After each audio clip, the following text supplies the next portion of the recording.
Sejam bem-vindos. Continuamos aqui na Sporting TV o caminho de esclarecimento dos sócios rumo ao ato eleitoral do próximo dia 8 de setembro. Entrevistas individuais com os candidatos à presidência do Sporting Clube de Portugal, em que conhecemos, para além do programa, das ideias, também um pouco mais sobre o sportinguista que está na origem do candidato. Hoje contamos com a presença em estúdio de José Maria Ricciardi, o candidato da lista B, equipados para o amanhã.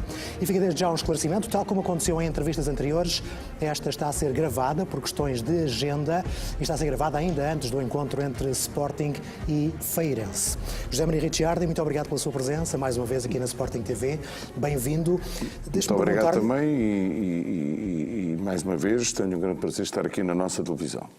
Deixe-me já perguntar-lhe, estamos a menos de uma semana do dia de todas as decisões, se pudesse escolher, as eleições seriam já amanhã ou ainda há muito para esclarecer com os sócios? Não, ainda há muito e como no nosso caso, especificamente, como decidimos, tomamos a decisão de nos candidatarmos numa fase que eu diria tardia, portanto ainda temos muito lugar onde vamos, onde iremos e onde falaremos com os sócios em diferentes núcleos, e isso para nós é muito importante porque acho que isso é a melhor forma, sinceramente, de elucidar os sócios e para que eles depois possam, em consciência, tomar a sua decisão em quem é que vão votar e quem é que vão eleger. E que feedback tem tido nesse contacto com os sócios? O que é que mais lhe pedem caso seja eleito presidente?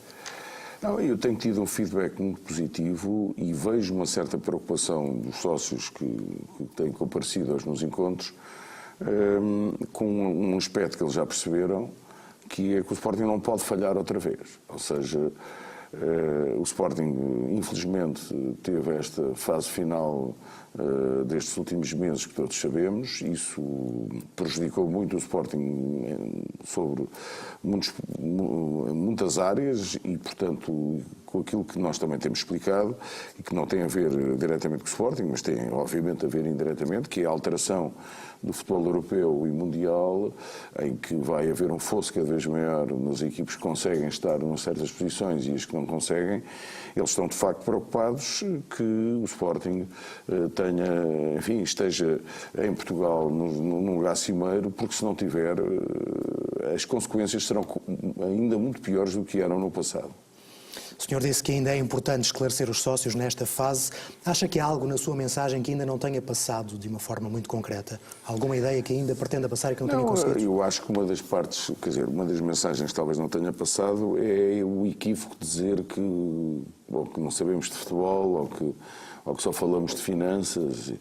E as pessoas têm que ter consciência, porque não é preciso ser nenhum especialista de futebol. Eu percebo perfeitamente que há pessoas que não têm a mesma sensibilidade para estes assuntos, porque como também há pessoas que são fantásticos pintores, ou escritores, ou médicos, ou arquitetos, e também não têm, e nós também não teremos para esses aspectos, porque não é a nossa especialidade. Agora, as pessoas têm que perceber que um clube com a grandeza do Sporting precisa, de facto, de resolver os problemas graves que tem do ponto de vista económico ou financeiro para poder ser competitivo e para poder ganhar, nomeadamente no futebol, e ganhar com sustentabilidade.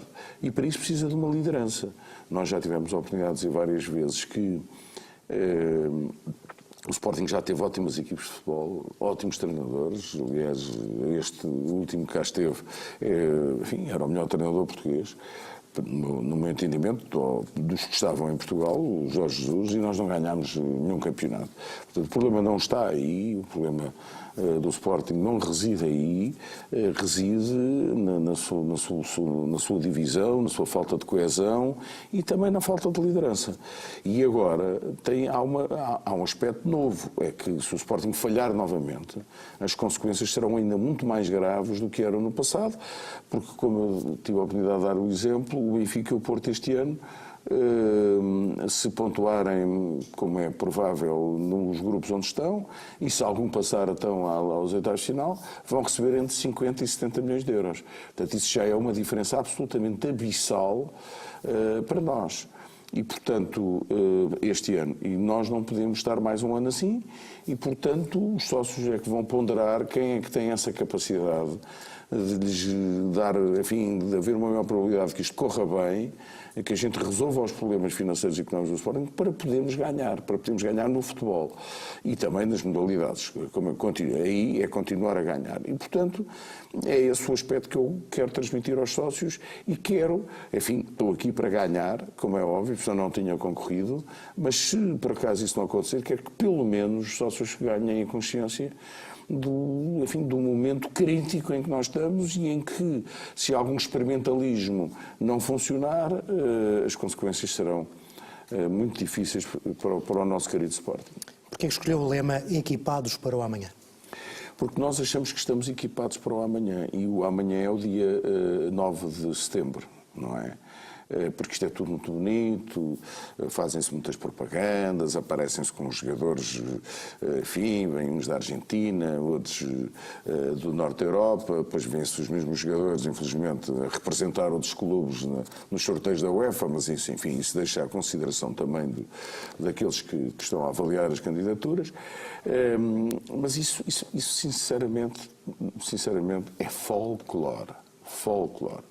O que é preciso é exatamente ter a capacidade de ter uma equipe suficientemente capaz, experiente, com provas dadas na vida, para liderar o Sporting a partir do dia 9 de setembro, que é uma liderança bastante difícil sobre vários aspectos e, sobretudo, porque não é uma liderança só para manter o clube à tona d'água, é uma liderança para que o clube passe para a liderança do futebol português e isso fazer ao mesmo tempo que a situação que se herda é uma situação que não é para qualquer um. E, portanto, é por isso que estamos equipados para amanhã, porque achamos que temos essa capacidade. Li uma entrevista sua, já com alguns anos, de 2009, em que dizia o seguinte: gostava de ser presidente do Sporting Clube de Portugal, não escondo isso, mas não é compatível exercer as funções que exerço nesta altura e ser presidente. Eu pergunto-lhe se ser presidente do Sporting Clube de Portugal é um sonho que tem que concretizar na sua vida. Sempre tive, porque tenho uma ligação para já familiar com os fundadores do Sporting. O José Alvalade era meu teu avô. E, portanto, participei, tive a honra de ter participado em órgãos sociais nos poucos anos em que fomos campeões nacionais e, portanto, sempre senti essa vontade. Na altura não era possível.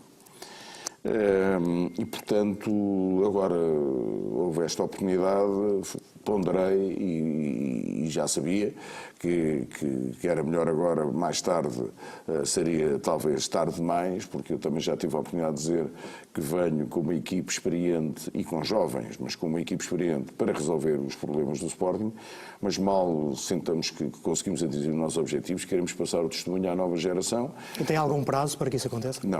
Não tenho, porque não consigo dizer agora exatamente quanto tempo é que vamos demorar a fazer isso. Mas não queremos não nos queremos eternizar de maneira nenhuma e, portanto, mesmo que tivermos sucesso, queremos é criar uma equipe de gestores e de líderes no Sporting mais jovem que tenham essa capacidade e não um conjunto de jovens que acham que têm essa capacidade e não a têm. E, portanto, isso, ao mesmo tempo que iremos resolvendo os problemas do Sporting e que iremos pôr o Sporting no lugar que é necessário para ficarmos na primeira divisão do futebol internacional, europeu e depois mundial, nós temos que preparar pessoas mais jovens para poder ocupar este lugar que é extremamente difícil e é isso que iremos fazer. Já nessa altura desta entrevista, tinha a noção perfeita de que ser presidente do Sporting Clube de Portugal é um trabalho a tempo inteiro. Será um presidente remunerado, já o disse, não é? É evidente, mas nós temos, como também já tive a oportunidade de dizer-lhe aqui num debate, na nossa governance vamos ter um CEO na SAD e, portanto, apesar de ser um trabalho em tempo inteiro, vamos ter pessoas para executar, enfim, as horas que forem precisas, todo o trabalho que nós vamos fazer e nós lá estaremos também, como é óbvio. Não há espaço hoje em dia para um presidente não remunerado, na sua opinião, que não esteja a tempo inteiro no clube? Não, e quero dizer o seguinte, as pessoas que trabalham têm que ser remuneradas, detesto esse tipo de postura pro bono, porque isso cheira-me, não gosto do termo cheira, traz-me outro tipo de desconfianças. O Sporting tem que ter as suas remuneradas de uma forma correta, em função das suas responsabilidades, mas depois tem que ser absolutamente transparente nas suas contas e um conjunto de outros aspectos, como nomeadamente os assuntos das transferências, onde de facto aí tem que se ter a certeza absoluta, e os sócios também, que é tudo absolutamente transparente e que ninguém se aproveita de nada sobre isso, sobre esses milhões e muitos milhões que circulam, e que não é a sensação que os sócios, pelo menos eu tenho, que têm hoje em dia a certeza que é isso que aconteça no Sporting, ou que tem acontecido no Sporting nestes últimos tempos. E que mecanismos é que podem surgir para promover essa transparência? Olha, os sócios têm a certeza absoluta de que cada vez que há uma transferência, que ela seja auditável e, portanto, que quanto é que se saiu do Sporting, quanto é que entrou no clube que vendeu o jogador, o valor tem que ser idêntico, quanto é que se pagou exatamente de comissão e a quem, e isso tudo tem que ficar de uma forma absolutamente de betão, desculpe o termo, para que não haja qualquer dúvida. Alguma vez se sentiu prejudicado na sua vida profissional por defender o Sporting? Não, quer dizer, havia um bocadinho havia receio nos bancos que, quando nós dizíamos que éramos de um determinado clube, que os clientes dos outros clubes pudessem não gostar. Eu acho que as pessoas são suficientemente civilizadas e normais para não confundir os assuntos e, portanto, nunca senti da parte de adeptos de outros clubes que deixassem de trabalhar comigo ou com a banca que eu presidi por causa de eu ser assumidamente do Sporting. Acho que essas coisas na vida devem ser tomadas frontalmente e não andar-se a disfarçar. Portanto, não senti prejudicado por ser do Sporting, nunca. E sempre quis ser banqueiro desde muito novo? Sempre quis ser banqueiro e tenho sido com grande orgulho. Uma família que tem 150 anos de banqueiros, não vou esconder que infelizmente nos últimos anos houve alguns casos que correram francamente mal, mas enfim, não quero agora vir aqui aproveitar o seu programa para falar sobre isso. Continuo a exercer a minha atividade, aliás, continuei, conforme também já tive a oportunidade de dizer aqui, depois do que se passou no Banco Espírito Santo, continuei a exercer a presidência da instituição em que estive, com muito orgulho. Agora estou com uma nova instituição, em conjunto com outras pessoas que também, nomeadamente o Dr. Jorge Tomé, que também é um grande banqueiro e que desenvolveu a banca de investimento, que era concorrente daquela onde eu estava, e, portanto, é para mim aquilo que é a minha especialidade e que continuarei sempre a desenvolvê-la com muito orgulho de tudo o que já fizemos e continuando a ajudar no que diz respeito a essas áreas a nossa economia. E como é o José Maria Ricciardi numa mesa de negociações? Enfim, como deve ser, uma pessoa correta, mas absolutamente firme e determinada e muito resiliente. Eu não gosto muito de me autoelogiar, mas essas são condições fundamentais de uma negociação, neste caso na defesa dos superiores interesses do Sporting Clube Portugal. Portanto, isso os sócios do Sporting podem ter absoluta certeza disso. E, aliás, quero-lhe aproveitar para dizer o seguinte: ainda tenho tido, e vou ser rápido nisto, porque acho que é uma informação que posso dar aqui através da nossa televisão.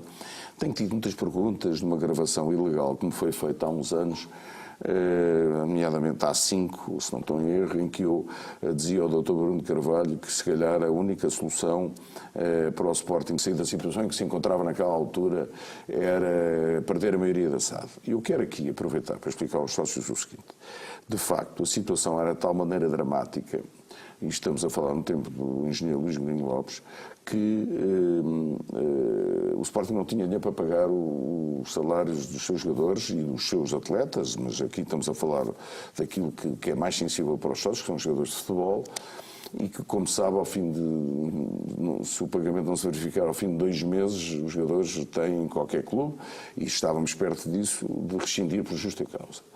E, portanto, nessa altura, o Sporting estava a um caos, e eu tive essa afirmação porque havia a alternativa entre o caos ou o Sporting perder a maioria da SAD. Porque é preciso perceber que os investidores, quer dizer, as pessoas estão convencidas que é fácil trazer investidores para serem acionistas minoritários de uma sociedade, e neste caso de uma SAD, em que eles não têm a certeza se amanhã o presidente que lá está tem credibilidade, capacidade e reputação para poder dirigir essa SAD.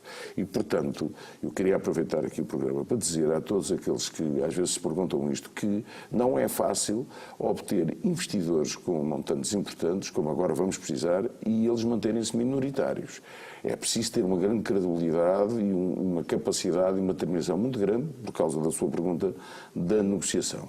Que é a sua mais-valia? Ou são as suas mais-valias? Eu penso que é uma das nossas e da equipe, das nossas mais-valias, onde eu me incluo. Agora, quero dizer o seguinte, e isto é muito importante, nós conseguimos salvar isso de perder-se a maioria da SAD, porque senão o Sporting iria implodia, insolvia, na altura com um acionista minoritário que entrou, que foi a Oldimo, e que resolveu o problema.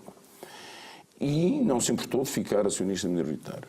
Agora, o que eu também quero dizer aos sócios é que eu já fiz a promessa e mantenho aqui que vou manter a maioria da SAD pertencente ao Sporting, portanto aos sócios. Mas quero-lhes dizer que se de facto escolherem uma solução de gente que esteja totalmente impreparada para enfrentar os problemas que neste momento nós temos, aí então podem ter a certeza que vão, passado pouco tempo, ficar entre uma alternativa do Sporting virar um clube sem qualquer peso nem ser grande em Portugal, ou perder a maioria da SAD.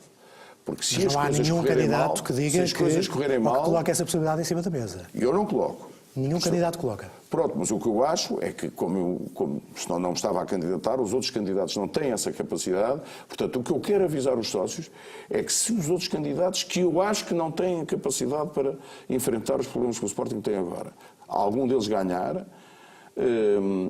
como nós estamos convencidos que não, mas se algum deles ganhar, depois, se a coisa correr mal, a consequência para salvar o Sporting vai ser perder a maioria da SAD. Alguns dos seus concorrentes nestas eleições têm dito que de alguma forma está a procurar semear o pânico, se me é permitida a expressão, em relação à questão financeira do Sporting. O cenário é assim tão negro nesta altura? Olha, eu a isso dou a seguinte resposta. O Dr. Carlos Vieira, que é uma pessoa insuspeita porque não gosta de mim nem eu muito dele, foi agora, integrou-se numa candidatura do Dr. José Eugênio Dias Ferreira. O Dr. Carlos Vieira foi quem teve a gerir financeiramente o Sporting e acabou de dizer numa conferência de imprensa que a situação do Sporting era muito difícil. Portanto, a resposta que eu dou a esses candidatos que dizem que eu ando a tentar semear o pânico é que isso mostra a sua impreparação, a sua inconsciência e a sua irresponsabilidade, porque nem sabem ler a situação do Sporting, nem sabem o que é um problema gravíssimo de tesouraria de curto prazo, nem sabem nada. E, portanto, é isso que a mim me faz, e é isto que eu espero transmitir aos sócios.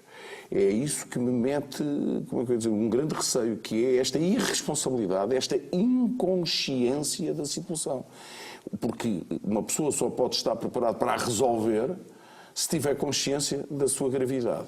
Quando se diz que não, que está tudo numa boa, que está tudo fantástico, e que se dá até exemplos ridículos, como ser-se o Romanigo ou o Beckenbauer, o que eu quero dizer é que não se está, é óbvio que se está a dar uma prova que não se está apto para resolver o problema. Nem se conseguiu ler a realidade que está à nossa frente. Mas eu isso deixarei, essa avaliação, como é óbvio, humildemente e democraticamente, aos sócios do Sporting Clube de Portugal. Uma loucura que já tenha cometido pelo Sporting? Isso já cometi muito. Olha, a primeira que lhe vem à cabeça. Vou-lhe contar uma. Um dia eu estava na tribuna do Estado Nacional, era presidente o professor Cavaco Silva, e nós estávamos a jogar uma final com o Belenenses, que ganhámos, graças a Deus, e ganhámos a taça. Curiosamente, nessa altura, o treinador do Belenenses era o Jorge Jesus, e eu dei tantos berros na tribuna que o presidente já estava a olhar para mim e alguém que estava ao meu lado, já um bocado aflito, dizia-me: o senhor nem parece um banqueiro e tal. E eu disse: quer lá saber ser banqueiro?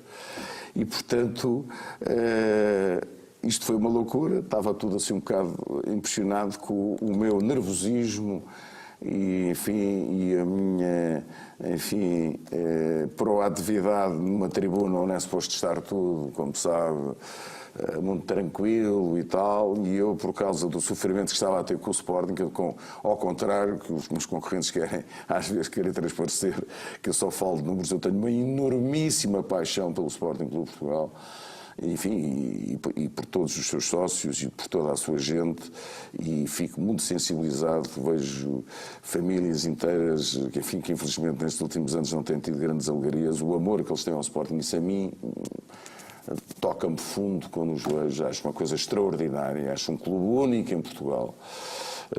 Às vezes até quase que me dava vontade de chorar, e portanto você fez-me essa pergunta e eu lembrei-me dessa cena na tribuna com o Presidente da República.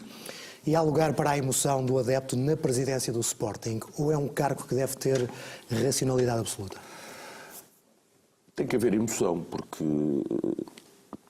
um presidente de um clube não pode ser uma pessoa só fria e distante. Tem que ser uma pessoa próxima dos adeptos, tem que perceber o sentimento dos adeptos, tem que perceber a sua paixão, a sua emoção, e para isso também tem que a ter. Agora, não pode ter um comportamento de adepto, isso não, nem de treinador, porque os resultados estão à vista quando temos presidentes adeptos, e agora também temos uns candidatos que se acham que querem ser presidentes treinadores, isso corre sempre mal, porque isso não é a sua função. E numa empresa, uma pessoa, quando está numa função, não pode querer ter a função dos outros. Porque se tiver uma função dos outros, depois a certa altura as coisas correm mal, porque nem os outros conseguem fazer bem a sua função, nem essa pessoa desempenha a função para a qual foi eleita. E, portanto, eu acho que um presidente tem que ser uma pessoa absolutamente racional, tem que ser uma pessoa com capacidade, com experiência, que tenha ultrapassado já problemas importantes na vida, que não esteja no princípio, enfim, sem qualquer desprimor, como as pequeninas empresas convincentes conseguem gerir um barco desta dimensão, mas, e portanto, não pode ser nem adepto nem treinador, porque os adeptos estão lá e estão lá os treinadores, mas tem que perceber a emoção e tem que saber emocionar nas alturas quando for necessário. Tem boa memória? Acho que não tenho má. Qual é a memória mais antiga que tem relacionada com o Sporting? Quer dizer, assim que me lembro mais em pormenor foi o relato que eu ouvi na telefonia em 1964. Eu tinha 10 anos. Final da Taça das Taças? Final da Taça das Taças, com o Cantinho de Moraes, e em que eu ouvi o relato de uma pessoa que já não está entre nós, que foi um grande sportinguista, de quem eu era grande amigo pessoal, não nessa altura, mas mais tarde, porque ele depois trabalhou connosco no Brasil, na banca, o Artur Agostinho. Eu não me esqueço desse relato do meu querido e saudoso Artur Agostinho, quando tinha 10 anos e quando ganhámos o único troféu europeu da nossa história. E isso é outra coisa que eu quero aproveitar para muito rapidamente dizer, é que venho para ser um presidente europeu, não é um presidente nacional, para ser um presidente europeu e um presidente que transforma o Sporting num clube mundial, porque uma coisa que os adeptos também têm que perceber, e os sócios, é que não basta-se hoje em dia já ser um clube nacional. Claro que tem que ser um clube nacional, não pode ser só de Lisboa, por isso é que os núcleos e a maneira de nos desenvolver é absolutamente fundamental, mas também tem que se transformar num clube internacional. Há muitos clubes ingleses que eram pequenos clubes e que hoje em dia são clubes mundiais, o Manchester City, para lhe dar um exemplo. E como é que se consegue isso? Conseguindo entrar nos torneios dos Estados Unidos nas pré-épocas, conseguindo fazer torneios nos Estados Unidos ou na Ásia, ao mais alto nível, com os grandes clubes mundiais, para conseguir ganhar adeptos desses mercados. Isso é e sócios, é absolutamente fundamental. E também da África, nomeadamente dos países de língua portuguesa, e nomeadamente de Angola, mas também de Moçambique e de outros países, que têm uma ligação, nesse aspecto, ao Sporting, de muitos angolanos, e ontem tive com um grupo deles importante, mas também moçambicanos, e da Guiné, e de São Tomé e Príncipe, etc. Temos de desenvolver isso, porque os clubes que vão ficar na primeira divisão do futebol mundial são os clubes que vão se transformar em clubes internacionais com adeptos no mundo inteiro e não só numa economia muito reduzida e com muitas limitações como é a economia portuguesa. Vai apostar forte então na internacionalização da marca Exato. Sporting? Acho absolutamente fundamental para conseguirmos ficar na primeira divisão do futebol europeu e depois mais tarde mundial. Quer apresentar aos sócios a equipa que o acompanhará no Conselho Diretivo, caso seja eleito Presidente?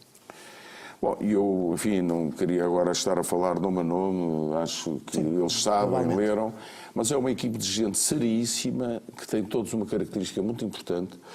Enfim, muitos têm provas dadas em áreas muito importantes, como é o caso do trazer do investimento estrangeiro para Portugal.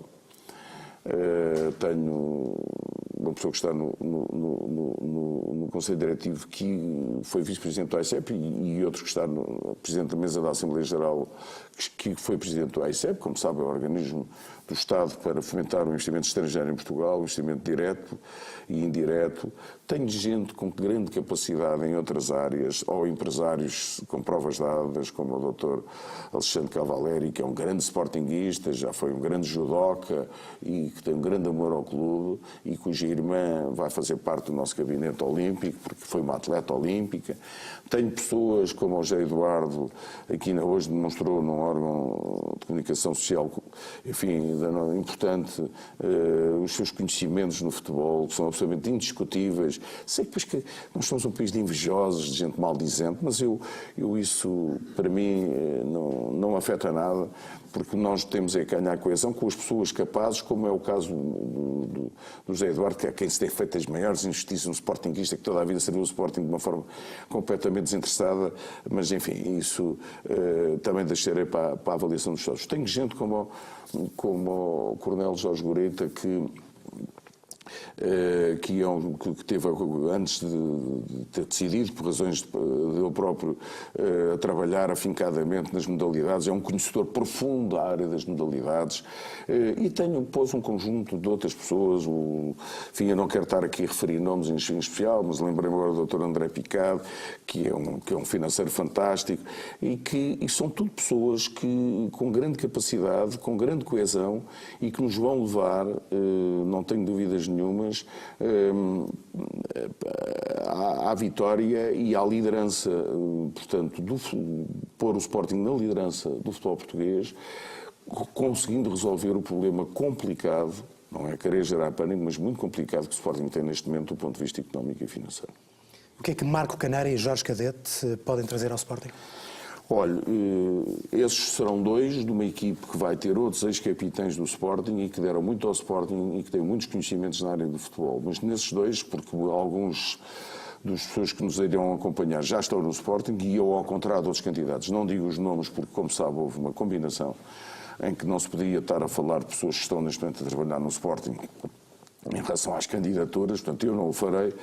Mas em relação a esses dois, quer dizer o seguinte: o Marco Canário, que foi um grande jogador do Sporting, e não me lembro daquele gol extraordinário que ele marcou ao Inter de Milão, é um homem que não só sabe imenso de futebol, como também já sabe de gestão. E essa combinação de ter as duas valências simultaneamente é relativamente rara. Portanto, para nós tem um valor extraordinário. Ele, há 2 ou 3 dias, quando estávamos a discutir alguns pormenores, enfim, alguns detalhes sobre o futebol, ele dizia-me que ele tem um amigo que é o General Manager de futebol, o diretor desportivo de futebol do Leicester, que já está a preparar agora, a época 2020-2021. Isto é para as pessoas perceberem tão longe como nós estamos em termos de profissionalização da nossa estrutura de futebol.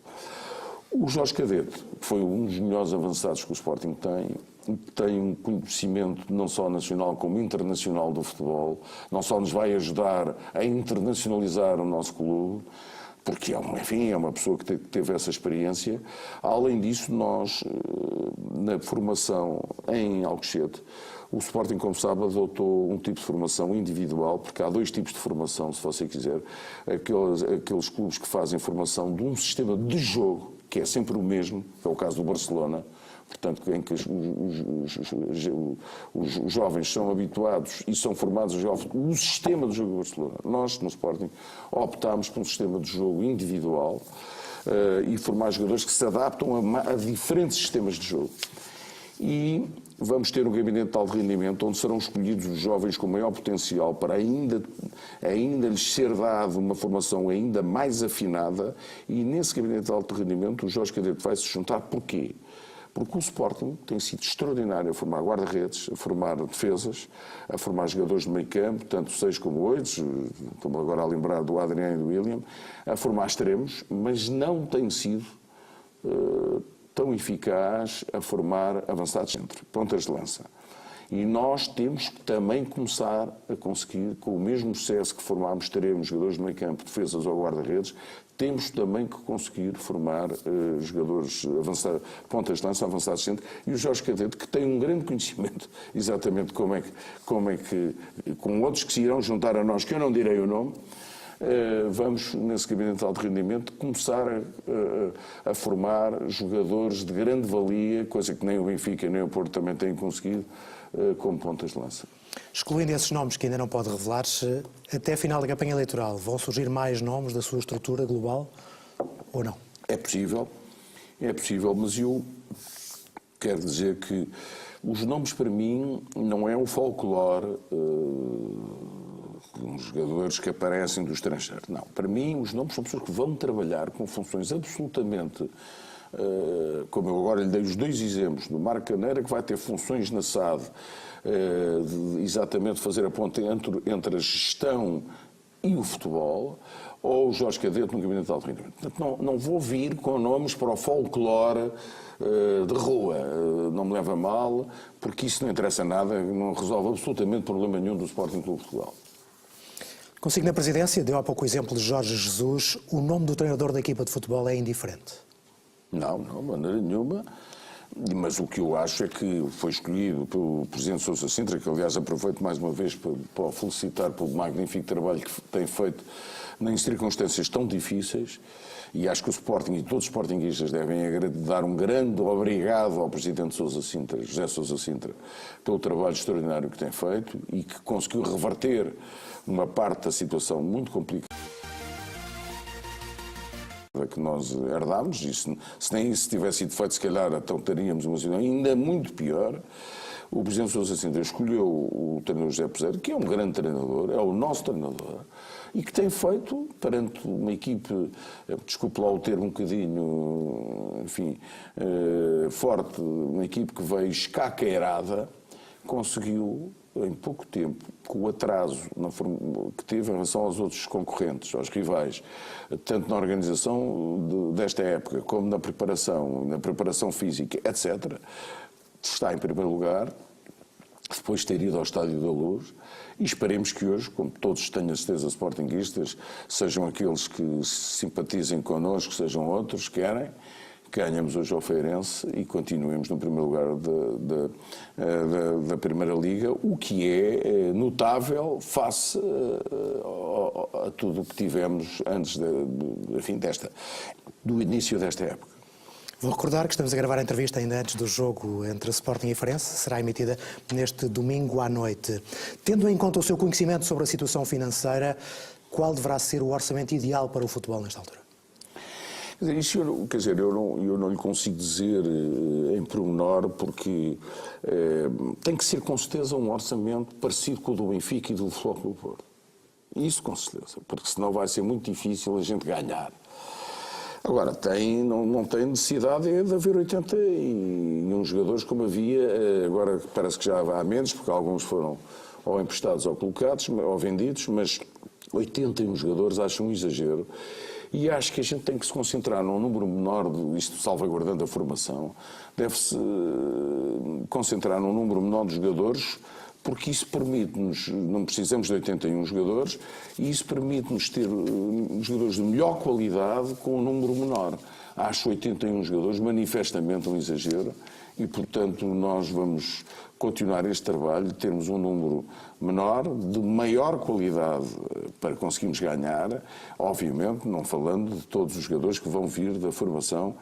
Temos agora 10 selecionados no Sub-17, tivemos aqui um período em que se desinvestiu na formação e só tivemos 3 jogadores do Sporting na seleção que Sub-19 foi campeã europeia. Não pode ser assim, porque antigamente o Sporting é que tinha a maioria dos jogadores, mas já sei que no Sub-15 e no Sub-13 temos outra vez, segundo os especialistas, um número muito grande de potenciais, porque aí ainda são potenciais, jogadores de grande nível e, portanto, esperemos que possamos ter outros Giovanni Cabrais brevemente, e por isso vamos ter que voltar a investir seriamente na formação na Academia de Alcochete. Quanto a levar até ao fim os casos dos jogadores que rescindiram, com os quais não houve acordo, ou tentará uma solução de entendimento? Tentarei uma solução de entendimento, mas que defenda os interesses de uma forma justa do Sporting, porque irmos até ao fim vai demorar muito tempo. E também não temos a certeza se ganhamos ou não. E os clubes que tomaram a decisão de os contratar sem ter chegado a um acordo connosco, também acho que não têm muito interesse de irem até ao fim, porque também não têm a certeza que ganham, e se não ganharem teriam que pagar uma verdadeira fortuna. Portanto, vamos ter que encontrar aqui uma base de entendimento, mas uma base de entendimento que não seja esta que, por exemplo, o Atlético de Madrid propôs ao Presidente Sousa Sintra, que é absolutamente inaceitável, sobre o Gelson, e também vamos ter que nos entender sobre o valor do Rui Patrício e do Podense. Portanto, aí poderá haver outra, se essas negociações chegarem a bom porto, como a gente espera, enfim, um bocadinho desanuviar da situação grave do ponto de vista de tesouraria que temos no Sporting. Já falámos de futebol profissional, de formação, de finanças, mas excluindo estes pontos, que programa ou que pontos do seu programa considera que são mais valias por comparação com aquilo que tem ouvido dos outros candidatos? Olha, vários. Primeiro, no que diz respeito às modalidades, onde a gente quer, de facto, conseguir fazer uma formação realista nas modalidades, em conjunto com protocolos que vamos celebrar com as autarquias e com as escolas, e levando para lá os treinadores, cedendo os treinadores nessas modalidades, para conseguirmos desenvolver a formação nas modalidades. Nunca ouvi falar disto, ouço falar em academia de modalidades e em palácios das modalidades, o que me dá vontade de rir, com uma altura em que nós temos um buraco na tesouraria que já falámos, não é? Elevadíssimo. Portanto, mostra mais uma vez o irrealismo e inconsciência das pessoas que estão, enfim, que falam destas coisas. Isso é um ponto para nós muito importante. Outro ponto é em relação aos núcleos. Nós queremos, de facto, que os núcleos passem a ser, não é conversa de eleitoral, por isso para nós o 9 de setembro é mais importante que o 8. No aspecto que é aí que se começa a executar. Porque fazer programas é tudo muito fácil. O problema é depois executar os programas. E nós temos que ter uma bilhética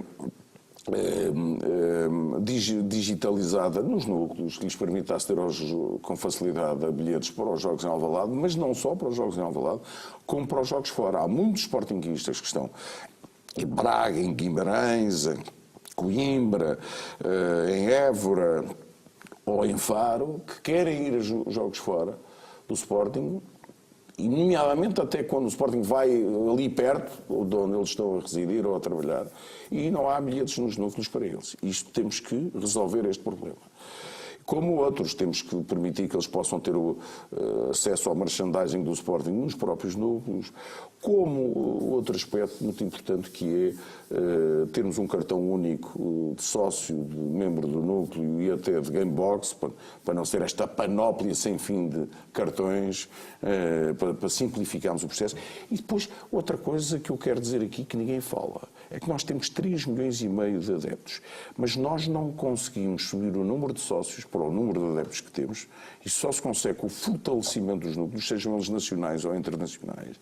Mas também temos que conseguir outras relações financeiras com aqueles que não podem pagar a cotização mensal atual, mas que, por exemplo, podem pagar €1. E agora imagino, faço-lhe só uma conta, se tivermos 3,5 milhões de sportinguistas que pudessem pagar €1 vezes 12 meses durante o ano, isso são quase 50 milhões de euros. Isso é uma Liga dos Campeões. Portanto, enfim, estou a dar isto como exemplo, como deve calcular, mas isto é outra forma, esse funding, podemos ir atrás dele numa relação financeira diferente com aqueles que não têm possibilidades de pagar as cotas, mas que podem pagar €1 por mês.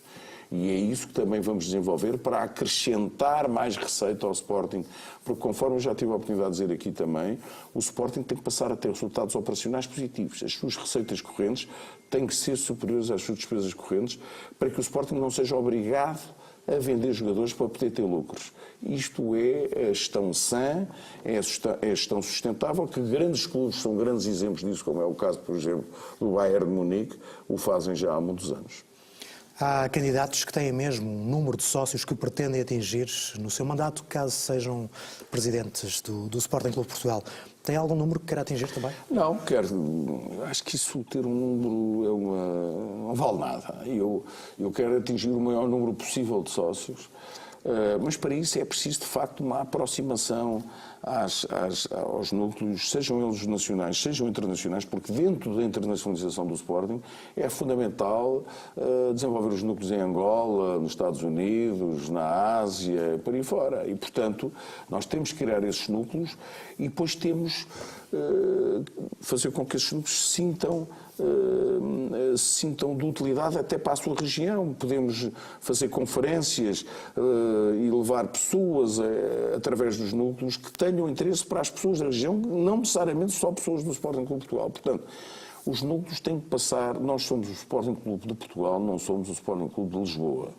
E com todo o respeito por Lisboa. E, portanto, nós temos que ser um clube não só nacional, com uma verdadeira implantação nacional, mas também com uma implantação internacional. Pois outra coisa que me distingue dos meus outros concorrentes é que vamos digitalizar e vamos transformar o Estádio de Alvalade num estádio moderno do ponto de vista digital, como é, por exemplo, o caso, tenho dado o exemplo do novo estádio do Atlético de Madrid, onde as pessoas podem, a seguir a um golo, pegar no seu telemóvel e ver outra vez o golo, ou no seu iPad, ou quando há uma jogada, um penalti ou um fora de jogo, podem também ver quando estão sentados no seu lugar. E além disso, vamos voltar a pôr o estádio do Sporting com as suas cores originais, que é o verde e o branco, com as suas cadeiras todas verdes, que era o que devia ter sido desde sempre, e também quer tapar o fosso, e tapando o fosso, como é óbvio, e aproximando-nos os sócios e os adeptos à sua equipe, que estão a uma distância muito grande face aos nossos rivais. Há algum ex-presidente do Sporting Clube de Portugal ou algum modelo presidencial do passado em que se reveja? Há dois. Há o João Rocha, que eu acho que foi um dos maiores presidentes da história do Sporting Clube de Portugal. E que curiosamente não era nenhum especialista de futebol e foi um dos maiores, um dos grandes presidentes do Sporting. E outro é o meu primo, Dr. José Roquete, que também fez um trabalho absolutamente notável no Sporting. Foi graças a ele que nós construímos um estádio de 5 estrelas UEFA, que é o nosso atual estádio, e também uma academia absolutamente extraordinária que formou os melhores jogadores do mundo. E esses dois presidentes, para mim, são grandes referências na história do Sporting, mas depois há para trás, obviamente, outros presidentes extraordinários, que eu agora não vou enumerar, mas que desde o tempo daqueles que presidiram o Sporting no tempo das nossas equipes dos 5 violinos, onde ganhámos 7 campeonatos em 8, outros grandes presidentes, mas digamos dos tempos mais modernos, eu diria que estes foram, para mim, 2 grandes presidentes, indiscutivelmente. Tem apostado muito no contacto com os sócios via redes sociais. Porquê?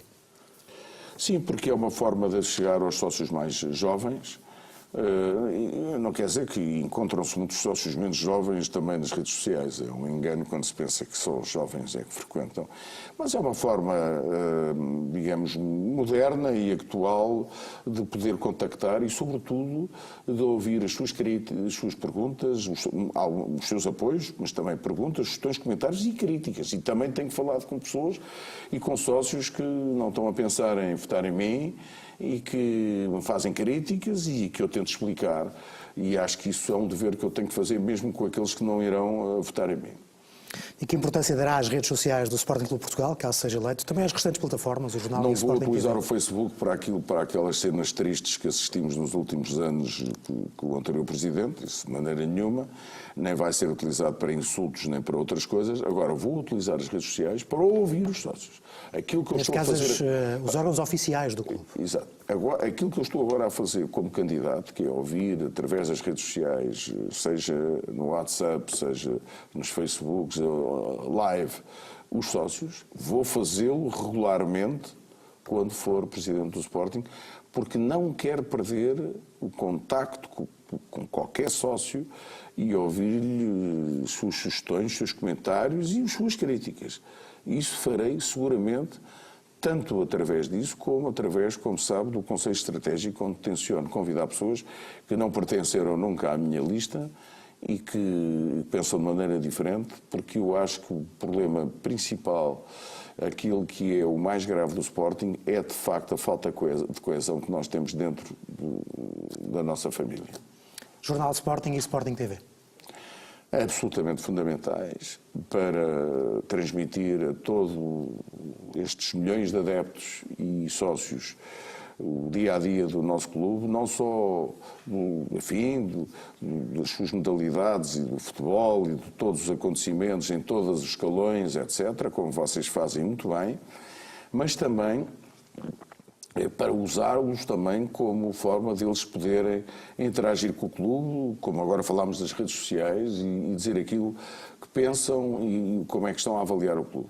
Para isso vamos ter que dar mais meios, porque é absolutamente fundamental que tanto a Sporting TV como o jornal tenham meios, porque isso é absolutamente fundamental num clube moderno, vamos ter que dar mais meios, mas não vamos utilizar a Sporting TV ou o jornal para propaganda do Presidente.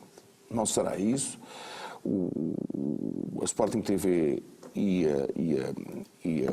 o jornal serão um veículo de excelência para informar os sócios do Sporting de Portugal, dos seus milhões de adeptos, de todos os eventos em que o Sporting participa, em que está, e para ser também uma forma deles poderem manifestar livremente, mesmo aqueles que não estão de acordo com o Presidente que estiver no Sporting. Já imaginou o que vai sentir no dia 9 de setembro, caso seja eleito Presidente do Sporting? Vou sentir duas coisas. Enfim, é difícil antecipar, mas vou sentir um grande orgulho, um enorme orgulho, e por outro lado vou sentir uma grande responsabilidade, porque não quero desiludir os milhares e milhares e milhares de sócios que votarão em mim. E por isso é que tenho a consciência da dificuldade. E eu próprio, às vezes, como ser humano que sou, porque não sou infalível, nem sou nenhum robô, me pergunto a mim próprio e tenho a preocupação e digo a mim próprio, não posso desiludir as pessoas que me vão pôr a Presidente. Nos outros concorrentes tenho imensa pena, mas vejo uma total inconsciência e um passeio no parque, como se nada fosse, está tudo lindamente, fantástico. E eu não tenho o meu sentimento de responsabilidade leva-me a pensar que é uma tarefa ciclópica, num mundo de futebol mundial e internacional que está numa transformação vertiginosa, em que os fossos entre aqueles que lá estarão e os que não estarão vão ser brutais, e em que nós não podemos falhar outra vez. E, portanto, terei, além de um grande orgulho, um grande sentido de responsabilidade. Já falou algumas vezes ao longo desta entrevista da divisão que existe no clube. Concretamente, como é que pretende promover a união caso seja eleito? Olha, convidando para o Conselho Estratégico as pessoas que não estiveram nas outras listas, sejam elas candidatos a presidente, se não quiserem, sejam outras pessoas de referência que estejam nessas listas. E conversando através desse Conselho Estratégico, mas não só, por todos os meios, com aqueles que não estão de acordo connosco, ouvindo-os, dando-lhes as explicações de uma forma transparente do que andamos a fazer, porque muitas vezes também as divisões se formam pela má informação, e fazendo a Sporting TV e o jornal duas ferramentas absolutamente decisivas para que os sócios possam exprimir e dizer o que pensam e porque é que acham que a gente deve ir um pouco mais para a esquerda, um pouco mais para a direita e porque é que devemos estudar mais assim ou de outra maneira.